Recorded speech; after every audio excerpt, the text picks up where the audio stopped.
Mon frère a utilisé un râteau en métal pour détruire la moto de course de mon fils de 16 ans, d'une valeur de 19 000 $, dans le garage.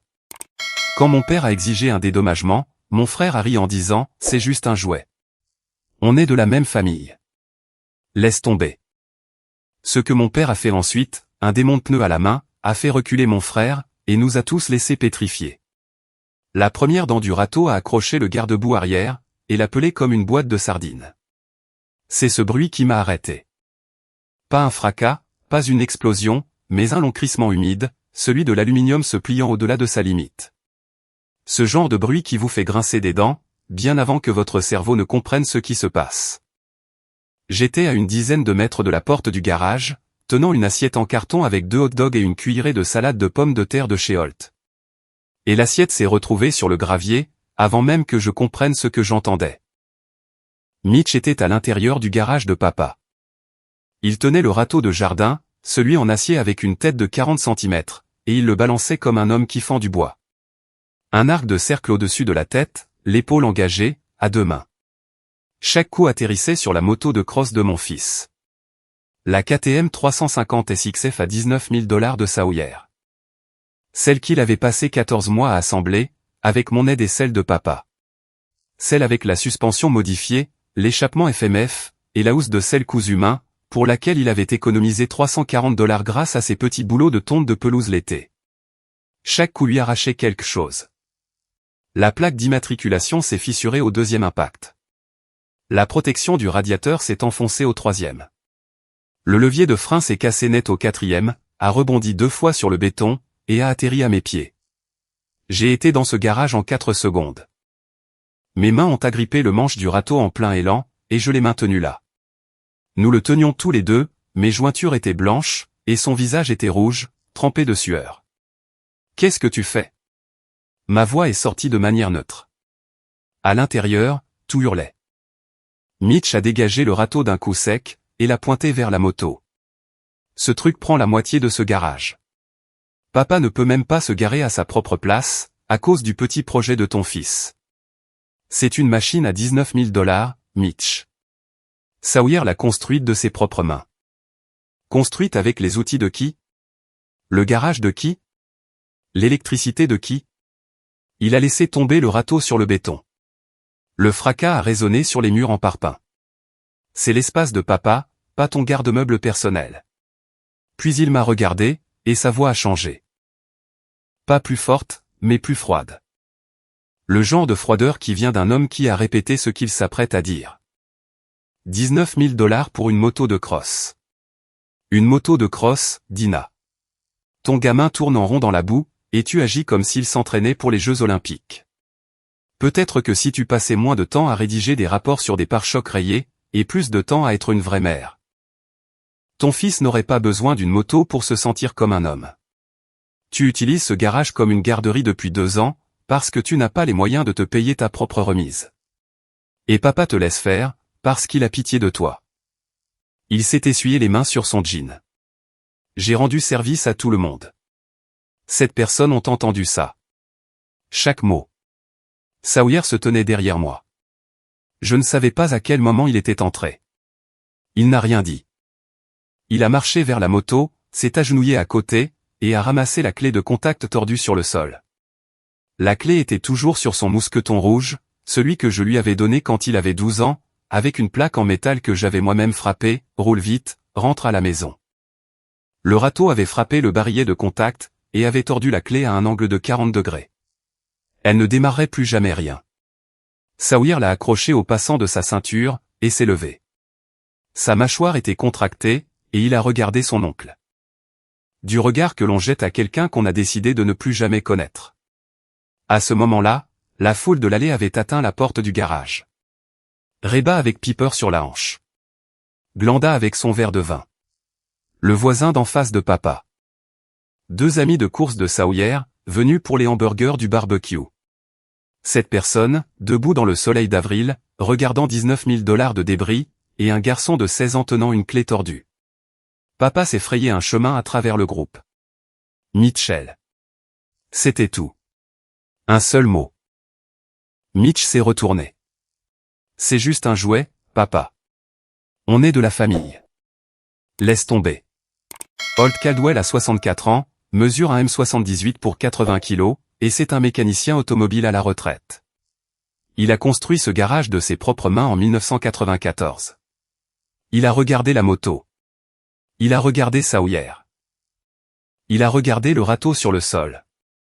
Puis, il s'est retourné, est passé devant nous tous, est sorti dans l'allée, et s'est dirigé droit vers le pick-up F-150 de Mitch. Il a plongé la main dans la benne, a sorti le démonte-pneus, et a marché jusqu'à la roue avant côté conducteur. Il s'est agenouillé, a placé l'outil sur le premier écrou de roue, et a commencé à tourner. Mitch l'a suivi dehors. « Qu'est-ce que tu fais ?»« Je prends une caution. » Le premier écrou est tombé dans le gravier. Mitch marchait déjà vers la portière du conducteur quand papa a commencé. Il allait partir. « Tu ne peux pas faire ça. C'est mon pick-up. » Et ça, c'était la moto de mon petit-fils, dans mon garage, sur mon terrain, avec mon râteau. Deuxième écrou. « Tu ne quitteras pas ma propriété, avant que l'adjoint du shérif ne soit là. » Troisième écrou. Quatrième. Cinquième. Papa a placé chaque écrou dans une boîte de café sur l'établi, a retiré la roue, l'a appuyé contre le mur du garage bien en vue, et a dit, « Tu la récupéreras quand le shérif dira que tu peux partir. » Mitch a fait un pas en arrière, puis un autre. Sa femme regardait depuis la porte du garage, la main sur la bouche. Ma mère tenait son verre de vin à un angle tel, qu'elle était sur le point de renverser du merlot sur ses baskets blanches, et elle ne le remarquait même pas. Personne n'a bougé. Personne n'a parlé. Papa est rentré dans la maison, sans ajouter un mot. Je suis resté planté dans cette allée pendant 90 secondes, fixant les débris à travers la porte du garage, et le pick-up sur 3 roues juste devant. Ensuite, j'ai fait ce que je fais dans la vie. Je suis allé à ma voiture, j'ai pris mon sac photo, je suis revenu, et j'ai commencé à prendre des photos. Mitch Caldwell est mon frère aîné. Il a 41 ans, c'est un homme à tout faire à son compte, qui n'a jamais gardé un emploi avec des avantages sociaux plus de 8 mois. D'aussi loin que je me souvienne, Mitch était celui que ma mère appelait en premier, nourrissait en premier, pardonnait en premier. Quand il a abandonné l'école de métier à 22 ans, Glenda a dit à la famille qu'il le cherchait sa voie. Quand il a emprunté 4000 $ à papa pour une camionnette de travail et n'en a plus jamais parlé, Glenda a dit, la famille ne tient pas de livre de compte.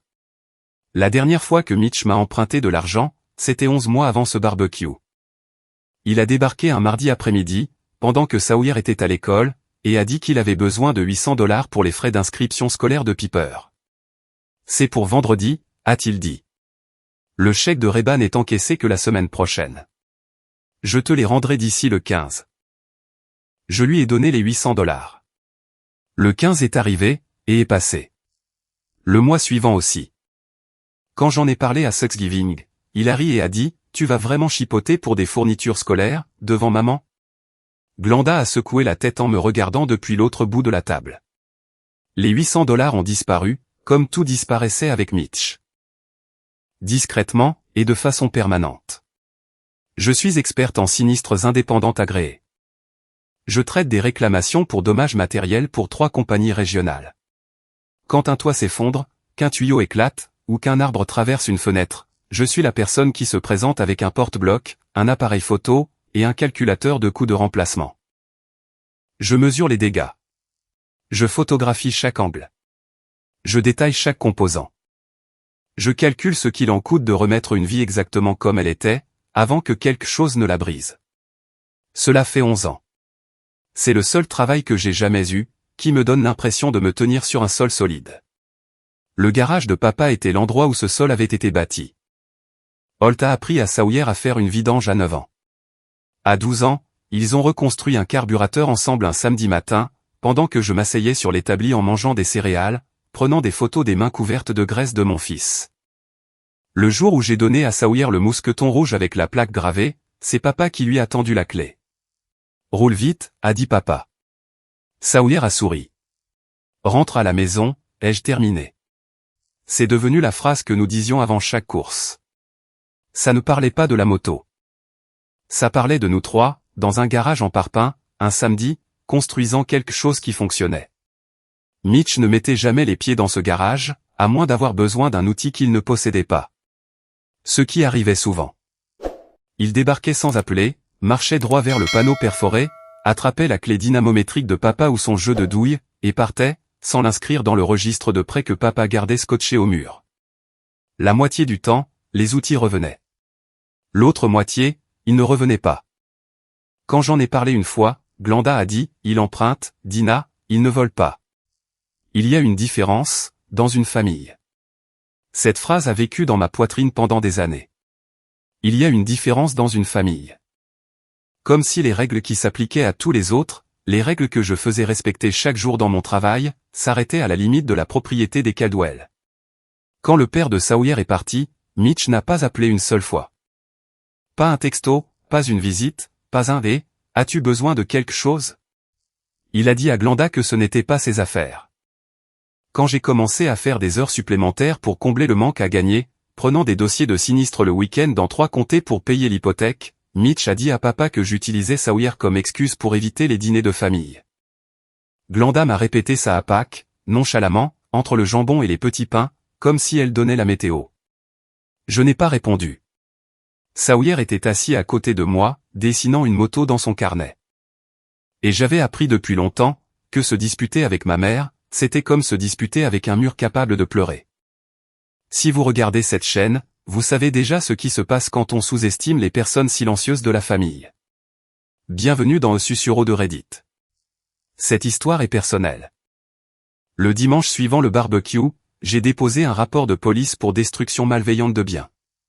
L'agente, une femme nommée Torres, avec un bloc-notes et un regard qui disait qu'elle avait vu pire, mais de justesse, m'a demandé la valeur. Je lui ai tendu la fiche de perte détaillée que j'avais construite la veille. Cadre endommagé, 4 200 $. Radiateur et protection, 1 100 $. Ensemble de freins avant, 680 $. Système d'échappement, 1 340 $. Garde-boue arrière, plaque d'immatriculation, housse de selle, poignée, barillet de contact, et 14 composants mineurs. Coût total de remplacement, 19 340 $. Elle a regardé la feuille. Vous avez déjà fait ça. C'est mon métier. Bien, parce que c'est l'un des rapports de dommages les plus propres que j'ai vus pour une querelle familiale. La plupart des gens disent juste, il a cassé mes affaires. Cet après-midi-là, j'ai appelé Céleste Vega. Céleste est une avocate spécialisée en dommages matériels dans le comté voisin. J'avais travaillé avec elle sur 2 cas de subrogation. Elle a décroché dès la première sonnerie. Je lui ai raconté ce qui s'était passé. Elle a posé 3 questions. Rapport de police déposé ce matin. Photo, 47. Chaque angle, chaque composant, avec horodatage. Témoin, 7, y compris sa propre femme et sa fille. Envoyez-moi tout, a-t-elle dit. Et sortez l'historique des sinistres de l'assurance habitation de votre père. L'historique complet. Sur 5 ans. J'ai failli lui demander pourquoi. Puis j'ai regardé la clé tordue sur le comptoir de ma cuisine, et je me suis souvenu de quelque chose que Céleste m'avait dit un jour, la deuxième réclamation est toujours celle qui prouve que la première n'était pas un accident. Lundi matin, j'ai appelé la compagnie d'assurance qui détenait la police d'habitation de papa. Je leur ai donné mon numéro de licence d'experte, et j'ai expliqué que mon père avait signé une autorisation, me nommant comme sa représentante, uniquement pour l'examen de l'historique des sinistres. L'autorisation a été faxée, tamponnée, et retournée avant midi. Le rapport de sinistre est arrivé sous forme de PDF à 16h17. 3 réclamations antérieures en 27 mois. Je les ai lues à la table de ma cuisine, avec une tasse de café qui a refroidi, bien avant que j'aie terminé la 2e page. Réclamation 1. Novembre 2023. Cambriolage. Tondeuse à gazon, souffleur de feuilles, et caisse à outils volée dans le garage. 4 800 $ payés. Partie déclarante, Holt Caldwell.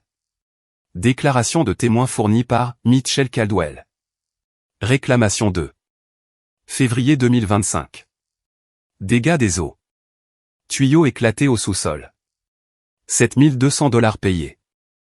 Partie déclarante, Holt Caldwell. Signature sur le formulaire de réclamation, Holt Caldwell.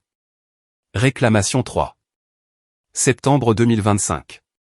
Dommage accidentel. Panne du moteur de la porte de garage, ayant fait tomber la porte sur le capot d'un véhicule. $11 400 payés. Partie déclarante, Holt Caldwell. Déclaration de témoins fournie par Mitchell Caldwell. Toutes les trois avaient été déposées via le portail en ligne de l'assureur. Papa avait donné à Mitch ses accès de connexion des années plus tôt, pour l'aider à imprimer une carte d'assurance pour un chantier, et Mitch n'avait jamais cessé de les utiliser. L'adresse IP de connexion et le téléphone de contact sur chaque dépôt correspondaient à Mitch, pas à papa. 3 réclamations, $23 400 au total, toutes déposées dans une fenêtre de 27 mois. J'ai examiné des centaines d'historiques de sinistres au cours de ma carrière. Et je peux vous dire exactement à quoi ressemble ce schéma du point de vue de l'assureur. Cela ressemble à une propriété qui ne doit pas être renouvelée. 3 sinistres en moins de 3 ans déclenchent un examen automatique. Mais de mon côté, du point de vue de quelqu'un qui lit ses dossiers tous les jours, et qui sait que les pertes légitimes n'arrivent pas en grappe avec le même témoin à chaque fois, cela ressemblait à toute autre chose. On aurait dit que quelqu'un avait compris que la police d'assurance d'un propriétaire âgé était une cible à faible risque, et y effectuait des retraits, comme on utiliserait un distributeur automatique. Mitch était soit le seul témoin, soit le seul point de contact pour chacune d'entre elles. Papa ne m'avait jamais parlé d'aucune de ces réclamations. Quand je l'ai appelé ce soir-là, il est resté silencieux pendant 10 secondes. Dina, je n'ai déposé aucune réclamation. Papa, il y en a 3 sur ton dossier, totalisant $23 400. La tondeuse n'a jamais été volée. Elle était dans la remise de Frank de l'autre côté de la route. Frank l'a confirmé par écrit. La porte de garage n'est jamais tombée sur quoi que ce soit. Et la fuite de tuyaux. Oui, il y en a eu une petite. Mais je l'ai réparée moi-même pour $60 de PVC. Personne n'a déposé de réclamation. Mitch l'a fait. Pour chacune d'entre elles. Un autre silence. Plus long, cette fois. Viens me montrer, a-t-il dit. Ma mère m'a appelé ce soir-là. La voix de Glenda avait cette douceur spécifique, celle qu'elle utilise quand elle gère une situation qu'elle n'a pas causée, mais à laquelle elle doit survivre. Dina, tu dois arrêter ça. Mitch m'a dit que tu as appelé la compagnie d'assurance, et fouillé dans les dossiers de ton père. C'est privé. Ces dossiers montrent 3 fausses déclarations, maman. $23 400. Tu ne sais pas si elles sont fausses. Peut-être que ton père a oublié. Il n'a pas oublié. Il ne les a pas déposées. C'est Mitch. Même si c'est vrai, c'est une affaire de famille. Tu vas embarrasser tout le monde. Tu vas m'embarrasser. Peux-tu, pour une fois, penser à quelqu'un d'autre qu'à toi-même et à cette moto? La moto de Sawyer valait $19 000, maman. Et Mitch vaut plus que $19 000, Dina. C'est ton frère. C'est mon fils. Et en ce moment, tu le traites comme un criminel pour de la paperasse. Ce n'est pas de la paperasse, maman. C'est de la contrefaçon. C'est de la fraude. Les dommages à eux seuls dépassent le seuil de l'infraction pénale. Tu fais toujours ça. Tu transformes toujours tout en la pire version possible. Quand tu étais petite, tu pleurais si quelqu'un déplaçait tes crayons. Maintenant, tu fais la même chose avec des formulaires d'assurance. C'est un problème familial, et tu es en train d'en faire un tribunal. Papa n'a pas signé ce formulaire. Quelqu'un a imité sa signature pendant qu'il était à l'hôpital. Ce n'est pas un problème familial. C'est un délit. Je te demande, en tant que mère, d'arrêter avant de détruire cette famille. Mitch a détruit la moto de Sawyer, maman. Il a détruit le dossier d'assurance de papa. C'est lui qui s'est occupé de tout détruire. Elle a raccroché. Elle raccroche toujours quand la conversation cesse d'aller dans la direction qu'elle avait prévue. Avant, ça me dérangeait. Plus maintenant. Le vendredi suivant, j'ai trouvé le reste. J'étais sur la page Facebook de Mitch, cherchant toute autre chose, quand j'ai vu ces annonces sur la marketplace. Il y en avait 2, un amortisseur arrière au lin de rechange, $2100, et un couvercle d'embrayage un son, $1700. Tous 2 provenaient de la moto de Sawyer. Tous 2 avaient été postés le vendredi 25 avril, la veille du barbecue. La veille du râteau. Les horodatage étaient là, 14h14 et 14h31. 17 heures avant le premier coup. J'ai fait des captures d'écran des 2 annonces, horodatage, profil du vendeur, description des articles, et la partie visible des numéros de série, avant que Mitch ne puisse les supprimer. Puis, j'ai sauvegardé les captures d'écran à 2 emplacements différents, et j'en ai envoyé des copies à Céleste. La rage impulsive lors du barbecue avait été planifiée l'après-midi précédent. Mitch avait démonté les 2 composants de rechange les plus précieux de la moto, pendant que j'étais au travail et Sawyer à l'école. Ensuite, il s'était pointé au barbecue, et avait détruit le reste avec un râteau, pour que cela ressemble à un accès de colère émotionnelle. Un frère qui perd patience. Une dispute familiale.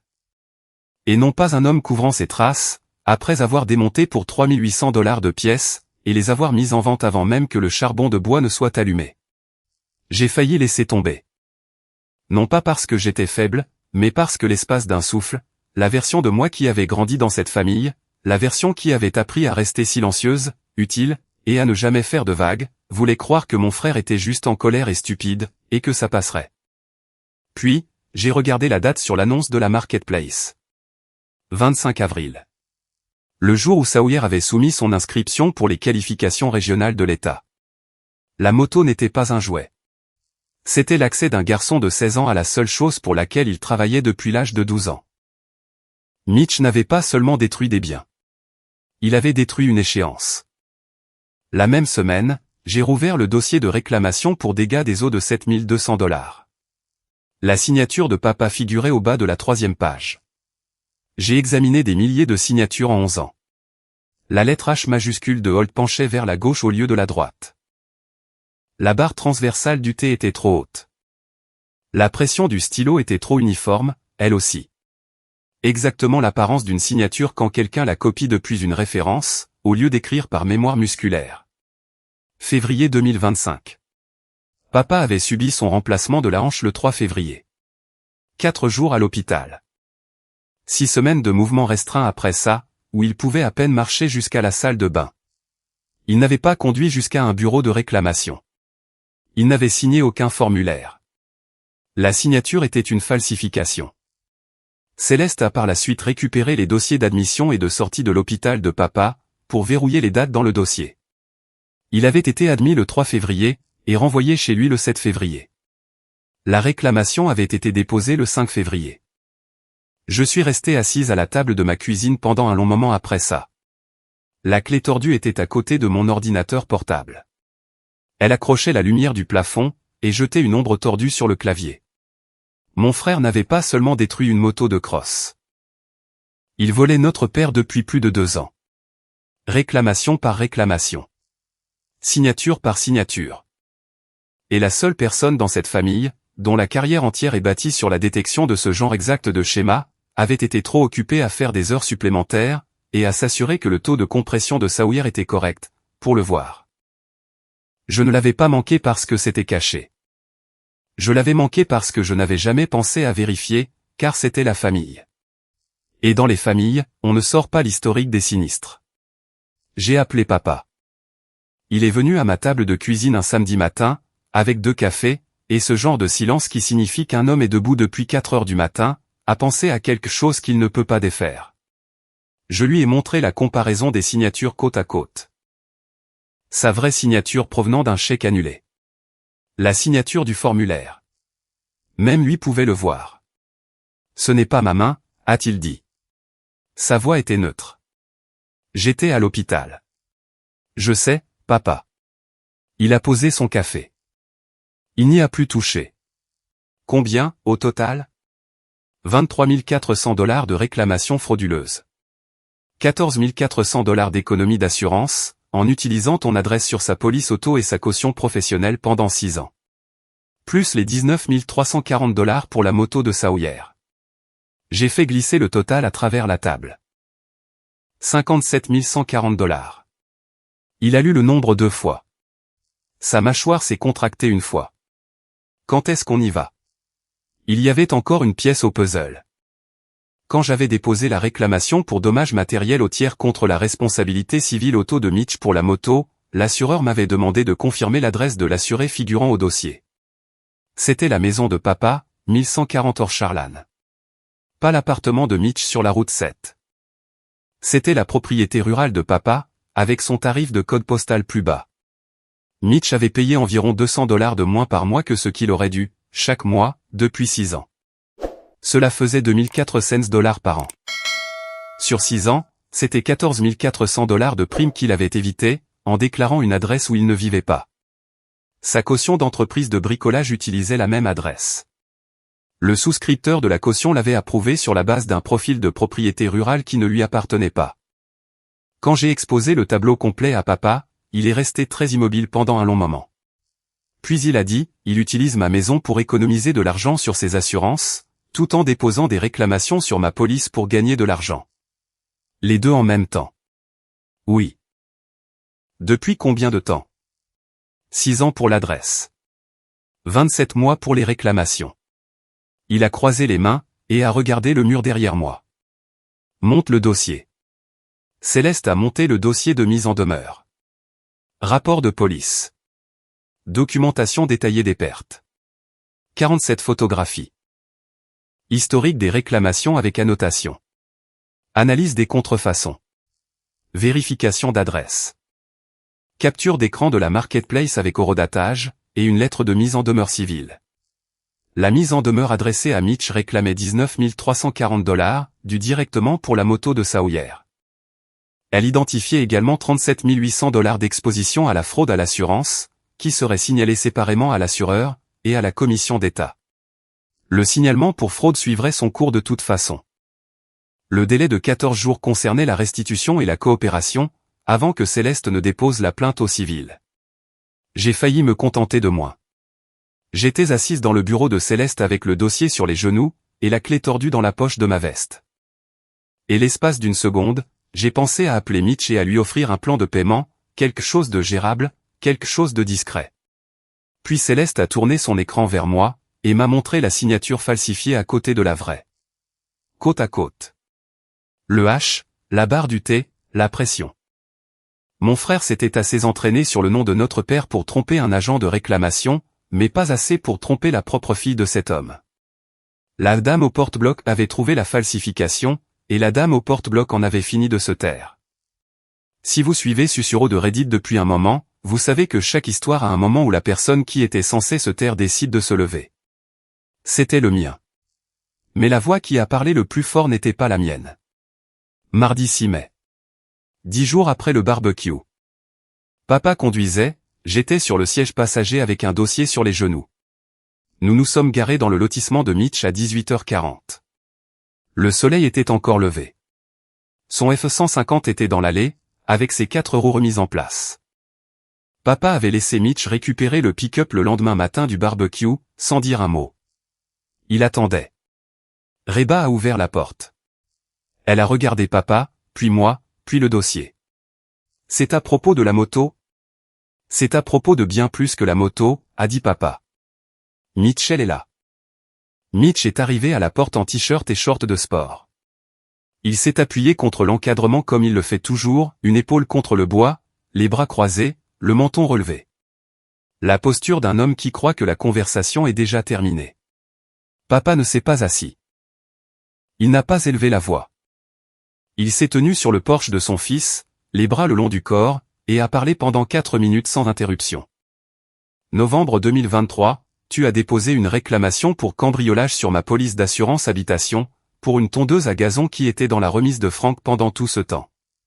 4 800 $. Septembre 2025. Tu as déposé une réclamation pour une porte de garage qui n'est jamais tombée sur quoi que ce soit. 11 400 $. Février 2025, pendant que j'étais à l'hôpital avec 2 vis dans la hanche et que je ne pouvais même pas marcher jusqu'aux toilettes. Tu as déposé une réclamation pour dégâts des eaux de 7 200 $, et tu as signé mon nom. Papa a fait une pause. Ça fait 23 400 $ de réclamation frauduleuse. Sur mon dossier. En mon nom. Mitch a ouvert la bouche. Papa a continué. Tu as utilisé mon adresse sur ton assurance auto et ta caution professionnelle pendant 6 ans. 2 400 $ par an de primes que tu n'as pas payées. Cela fait 14 400 $ de fraude à l'assurance. Tu as démonté 2 pièces de la moto de ton neveu un vendredi après-midi. Et tu les as mises en vente en ligne pour 3 800 $, avant de détruire le reste avec un râteau le samedi. Ce n'est pas un homme qui perd son sang-froid. C'est un homme qui couvre un vol. Papa, attends. Attends une seconde. Mitch s'est décollé de l'encadrement de la porte. Les mains levées, paume en avant. Ça, c'est la version de Dina. Elle transforme tout en affaire d'État, parce que c'est la seule façon qu'elle connaît pour se sentir importante. Elle fait toujours ça. Elle donne toujours des proportions démesurées à tout. Les documents ne sont pas la version de Dina, Mitchell. C'est ta signature, sur mon nom. J'ai vu la falsification de mes propres yeux. Cette signature a l'air très bien. N'importe quel expert en écriture dirait qu'elle est assez proche. Elle a été déposée pendant que j'étais sur un lit d'hôpital. Tu le sais. Dina le sait.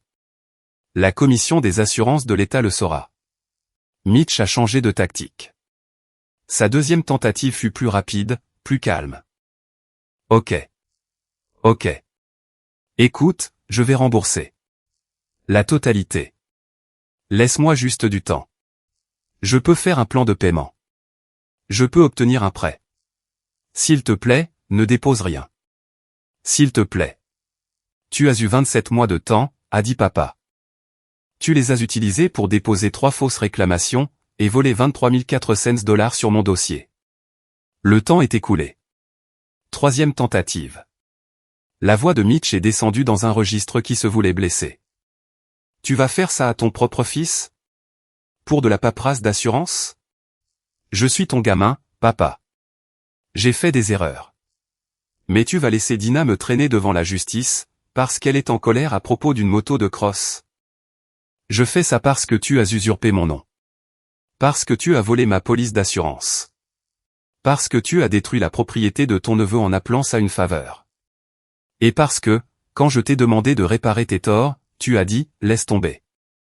Les mains de papa sont restées le long de son corps. Sa voix est restée égale. Tu n'as pas le droit d'invoquer la famille, après tout ce que tu lui as fait. Reba, qui se tenait à 1 mètre derrière Mitch dans le couloir, n'avait pas parlé pendant tout ce temps. Mais j'ai vu son visage changer au fur et à mesure que papa énumérait chaque réclamation. À la tondeuse à gazon, elle a froncé les sourcils. À la porte de garage, ses lèvres se sont pincées en une ligne dure. À la signature falsifiée, elle a porté une main à sa poitrine, les doigts recroquevillés vers l'intérieur, comme si quelque chose venait de heurter ses côtes. Elle a fait un pas en arrière, s'éloignant de lui. Mitch ne l'a pas remarqué. Il était trop occupé à chercher son prochain argument. Puis, je me suis avancé. Je n'avais pas parlé depuis notre arrivée. Le dossier était dans ma main gauche. La clé tordue dans ma poche droite. Tu as appelé la moto de Sawyer un jouet. Tu as qualifié mon travail de pare-choc rayé. Tu as dit que j'utilisais le garage de papa comme une garderie, parce que je ne pouvais pas me payer le mien. Je l'ai regardé sans ciller. Le gamin de la garderie vient de perdre sa place aux qualifications régionales, à cause de toi. La dame au pare-choc rayé, c'est celle qui a sorti ton dossier de fraude en 48 heures. Et le jouet à 19 000 $ fait l'objet d'un rapport de police, d'une mise en demeure au civil.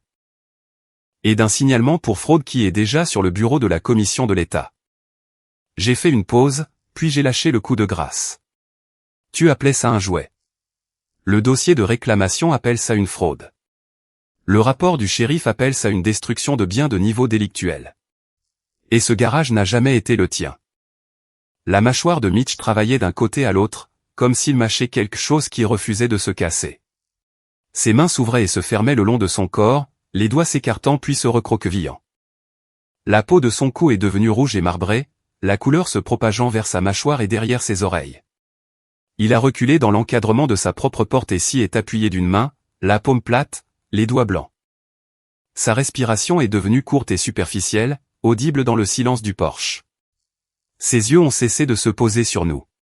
Ils allaient de papa, à moi, au dossier, comme un animal acculé cherchant une brèche dans la clôture. C'est le dernier dollar, le dernier coup de téléphone, la dernière faveur, ai-je dit. L'aide pour l'hypothèque que je t'ai donnée en 2022, les prêts d'urgence, le repas de Thanksgiving que j'ai payé, les 800 $ pour l'école de Piper que tu n'as jamais remboursé. C'est fini. Tu as traité le nom de papa comme une carte de crédit. Et la moto de Sawyer comme un déchet. Le distributeur automatique et la garderie sont tous les deux fermés. Définitivement. Reba s'est retournée et a marché dans le couloir. La porte d'une chambre s'est fermée. Mitch se tenait dans l'encadrement de la porte, la bouche ouverte, sans que rien n'en sorte. Papa et moi sommes rentrés chez nous en silence. Le soleil se couchait derrière le château d'eau près de la route 9, et la lumière traversait le pare-brise, formant de longues bandes oranges sur le tableau de bord. Les mains de papa étaient fermes sur le volant. Les miennes étaient posées sur mes genoux, tenant la clé tordue, mon pouce frottant la plaque gravée. Roule vite. Rentre à la maison. Quand je suis rentré, Sawyer était à la table de la cuisine, faisant ses devoirs. Il a levé les yeux et a vu mon visage. Tu es allé chez oncle Mitch? Ton grand-père et moi y sommes allés ensemble, oui. C'est fini? La partie légale ne fait que commencer. Mais la partie discussion est terminée. Il a hoché la tête. Il n'a pas demandé ce qui s'était dit. Il n'a pas demandé de détails. Il a plongé la main dans sa poche, a sorti la clé tordue sur son mousqueton, et l'a posée sur la table, entre son manuel et sa calculatrice. Je garde ça, a-t-il dit. Ce n'était pas une question, mais une décision. Je sais, ai-je répondu. Les retombées ne se sont pas fait attendre. Jeudi 8 mai, la compagnie d'assurance auto de Mitch a reçu le signalement pour fraude, et a ouvert une enquête pour fausse déclaration matérielle. Ils ont annulé sa police pour l'avenir, et ont réévalué la période précédente en fonction de sa véritable adresse. Ils ont émis des réserves sur toutes les réclamations antérieures liées à la fausse adresse. L'enquête pour fausse déclaration allait apparaître dans les bases de données de souscription et les notes des assureurs, rendant chaque future demande d'assurance plus difficile et beaucoup plus chère. Sa caution d'entreprise de bricolage, qui mentionnait également l'adresse de papa, a été suspendue en attendant l'examen. L'assureur a exigé un justificatif de domicile mis à jour, une preuve d'assurance en cours de validité, et une déclaration de divulgation de fraude, avant d'envisager de la rétablir. Un client qui avait embauché Mitch pour la construction d'une terrasse à $3200 a appelé, et lui a dit que les travaux étaient suspendus jusqu'à ce qu'il puisse fournir une preuve de cautionnement en cours. Mitch ne pouvait pas en fournir. Il pouvait toujours essayer d'obtenir une nouvelle caution, mais pas rapidement, pas à bas prix, et pas sans divulguer l'examen pour fraude en cours à chaque souscripteur qui poserait la question. Le client de la terrasse a embauché quelqu'un d'autre le lundi suivant. Je n'ai rien eu à faire pour que tout cela arrive. Le système s'en est chargé. Tout ce que j'ai fait, c'est ouvrir la porte, et laisser le système entrer. La mère de Reba m'a raconté les grandes lignes plus tard. Mitch a passé ce jeudi après-midi à appeler des assureurs, à partir d'une liste qu'il avait gribouillée au dos d'une enveloppe. Aucune police standard n'était possible tant que l'enquête n'était pas close. Un courtier a mentionné une option à haut risque, à un prix que Mitch ne pouvait pas se permettre. Il a arrêté d'appeler après le 4e. La 2e pièce est tombée le lendemain. Reba utilisait l'ordinateur portable familial partagé pour vérifier le portail scolaire de Piper, quand l'historique du navigateur a affiché les 2 annonces de la marketplace datant du 25 avril. Elle a cliqué dessus. Elle a vu les horodatage.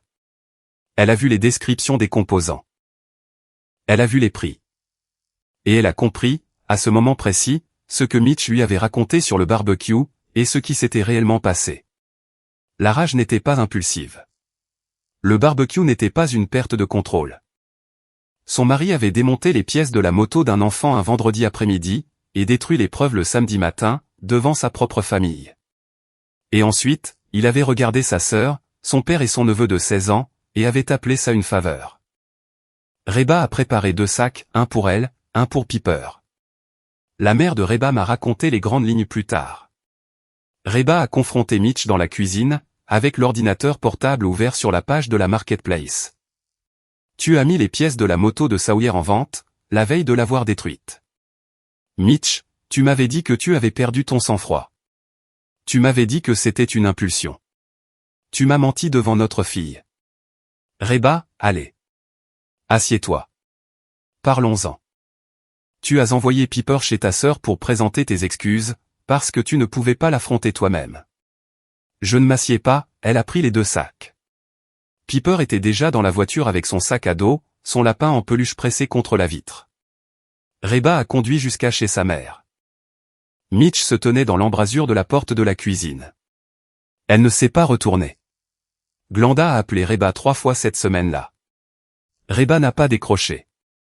Glenda a laissé un message vocal que Reba m'a fait écouter plus tard. Reba, ma chérie, les familles traversent des passes difficiles. Ne fais rien de permanent à cause d'un malentendu. Reba l'a supprimé sans répondre.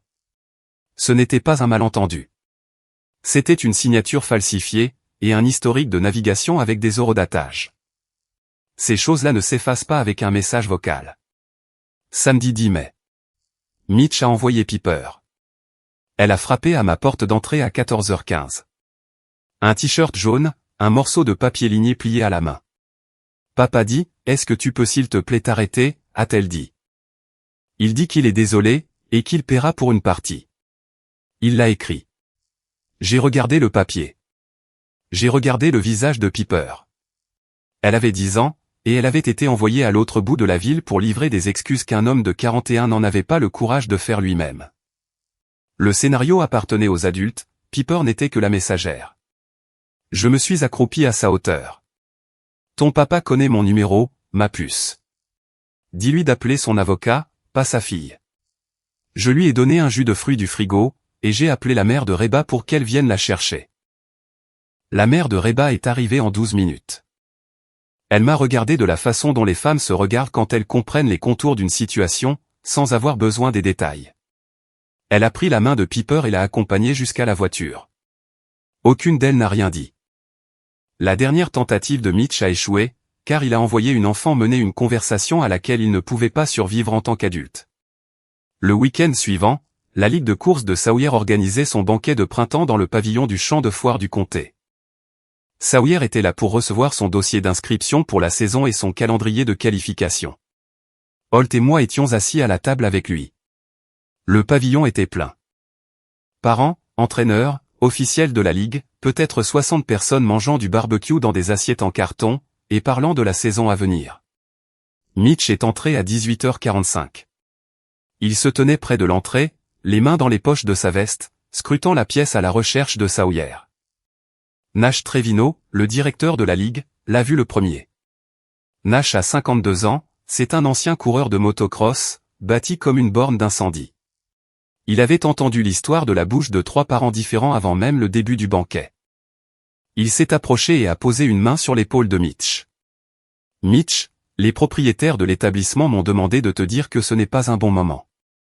Il y a un rapport de police en cours, et nous avons besoin que tu sortes. Mitch a regardé la main de Nash sur son épaule. Je suis ici pour voir mon neveu. Ton neveu dîne avec son équipe.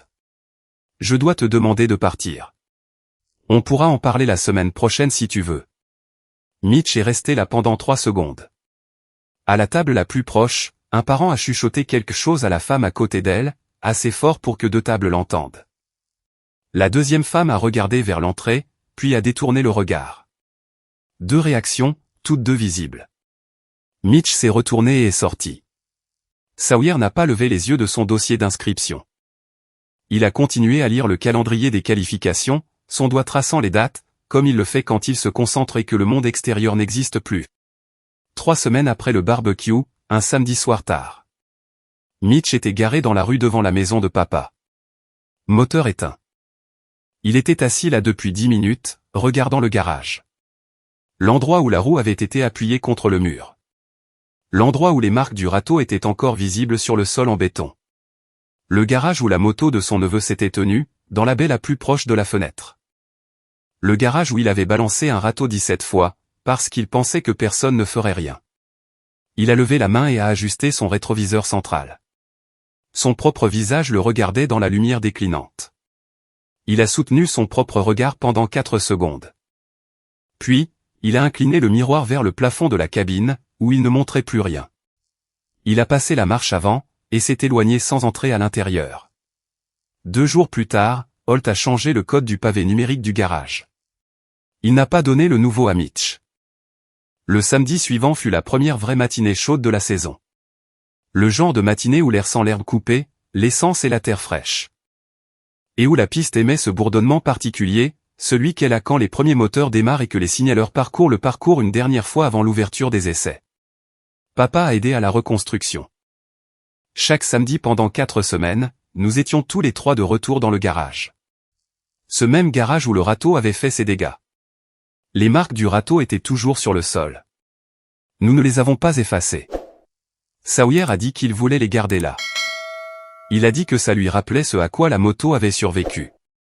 La moto a été reconstruite, pas remplacée. J'ai trouvé les pièces via mon réseau d'experts. Un cadre provenant d'une casse dans le Tennessee, même année de modèle, vérifié par numéro de série. Un radiateur d'un concessionnaire avec qui j'avais traité un sinistre en mars. Des composants de suspension à prix de gros, via un atelier qui me devait une faveur pour un travail sur une tempête de grêle en janvier. Le coût total de la reconstruction, $6,400. Le coût de la reconstruction n'a pas réduit le montant des dommages réclamés à Mitch. Le coût de remplacement, c'est ce qu'il en coûterait à une personne normale pour restaurer cette moto, sans mon réseau, sans mes réductions, et sans 4 week-ends de travail non rémunérés. L'enquête de la commission des assurances sur les réclamations antérieures de Mitch était toujours ouverte, et la mise en demeure civile accumulait des intérêts au taux légal. Les $19 340 restaient le chiffre de la réclamation. Que cela se règle par un accord, un jugement, ou pas du tout, je n'allais pas attendre pour remettre mon fils sur une ligne de départ à l'autre bout de la ville. Le pick-up de Mitch était garé devant le bureau d'une société de cautionnement, dans le centre commercial de la route 4. Le bureau était fermé pour le week-end, la porte ne s'ouvrirait pas avant lundi. Il n'avait plus d'assurance, une caution suspendue, aucun client actif, et une enquête pour fausse déclaration dans son dossier de souscription, qui rendrait toute future demande compliquée. Dans sa console centrale, il y avait un carnet avec une liste de numéros de téléphone d'assureurs, la moitié d'entre eux déjà barrés. Sur le siège passager, se trouvait le chèque de $19 000 qu'il n'avait jamais écrit. Sur la piste de motocross du comté, Sawyer a sorti son sac d'équipement de la banquette arrière, et l'a ouvert. À l'intérieur, accrochées à la tirette principale de la fermeture éclair, se trouvaient 2 clés sur le mousqueton rouge. La nouvelle clé, droite et brillante. Et l'ancienne clé, tordue à 40 degrés, les dents aplaties là où le râteau avait écrasé le barillet de contact cette semaine plus tôt. La plaque en métal gravée entre les deux, lisait la même chose qu'elle lisait depuis ses 12 ans. Roule vite. Rentre à la maison. Glenda n'avait pas appelé depuis 2 semaines. Pas de texto, pas de messages vocaux, pas de visite surprise. Le silence venant d'elle était plus fort que tout ce qu'elle avait jamais dit. Je ne l'ai pas poursuivi. Le silence de ma mère n'était pas une punition.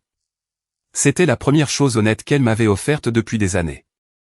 Sawyer m'a regardé à travers la clôture grillagée. Papa se tenait à côté de moi avec un thermos, sa casquette tirée vers le bas pour se protéger du soleil. J'ai levé la main. Sawyer a hoché la tête une fois. Il a enfilé son casque, a fait démarrer le moteur du premier coup, et a roulé vers la ligne de départ. La clé tordue a balancé une fois sur le mousqueton, a accroché le soleil du matin, puis s'est immobilisé. Il a roulé vite. Il est rentré à la maison. Si cette histoire signifie quelque chose pour vous, vous n'êtes pas seul. C'était Susurro de Reddit, et je vous retrouve dans la prochaine vidéo.